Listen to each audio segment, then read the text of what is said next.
এই গল্পটা পুরো শুনে যাও, তোমাদের অনেক ভালো লাগবে আশা করি। রাত তখন প্রায় 2টা। জানলার পাশে বসেছিলাম আমি। শহরটা ঘুমিয়ে পড়েছে, কিন্তু আমার চোখে ঘুম নেই। মোবাইলের স্ক্রিনটা বারবার জ্বলে উঠছে, আবার নিভে যাচ্ছে। আমি জানি কেউ আর মেসেজ করবে না, তবুও অপেক্ষা করি। অদ্ভুত তাই না? কিছু মানুষ আমাদের জীবনে আসে, এমনভাবে জায়গা করে নেয় যেন তারা ছাড়া বাঁচা অসম্ভব। তুমি ঠিক তেমনই ছিলে।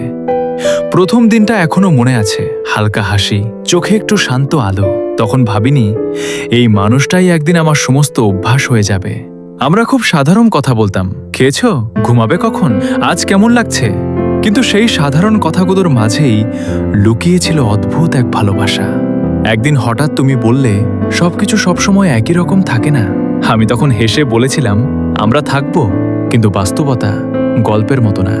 ধীরে ধীরে তোমার রিপ্লাই কমে গেল। সময় পেলেই কথা বলার মানুষটা সময় না পাওয়ার অজুহাত খুঁজতে লাগলো। আমি বুঝতাম, তবুও না বোঝার ভান করতাম, কারণ হারানোর ভয়টা খুব ভয়ঙ্কর। শেষ দিনটা খুব শান্ত ছিল, কোনো ঝগড়া না, কোনো অভিযোগ না, শুধু দূরত্ব। তুমি বললে, ভালো থেকো। আমি কিছুই জিজ্ঞেস করিনি, কারণ উত্তরটা আমি জানতাম। আজ অনেক দিন পর আমি এখনো ওই একই জানলার পাশে বসে থাকি। শহরটা বদলেছে, সময় বদলেছে, কিন্তু কিছু অনুভূতি বদলায় না। আমি এখন আর অপেক্ষা করি না, তবুও মাঝে মাঝে মনে হয় হয়তো হঠাৎ একদিন তোমার নামটা আবার স্ক্রিনে ভেসে উঠবে, আর আমি আবার নতুন করে ভেঙে পড়ব।